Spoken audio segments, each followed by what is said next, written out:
Đây là cây thanh long được 1 năm rưỡi, chắc chuẩn bị năm nay ra trái. Đây là trái xoài, người ta phá đi một đuôi.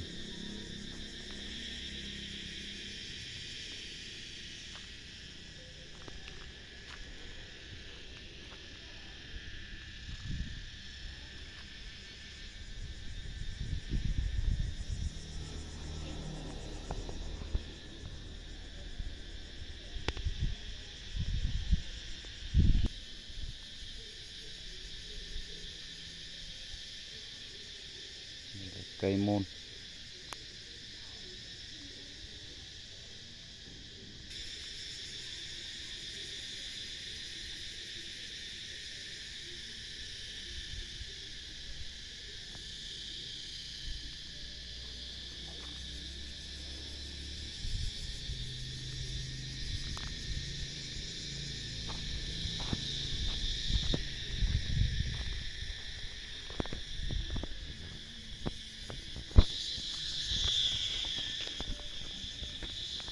Đây là cây dưa leo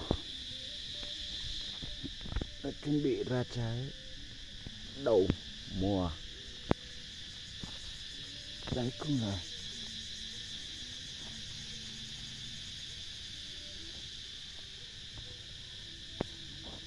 cho nó lên.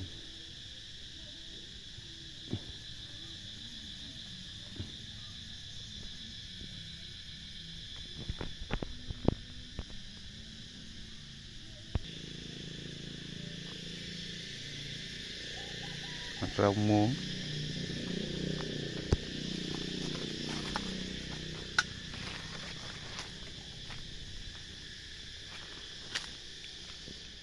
Đây là cây mít tu nữ.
Mèo.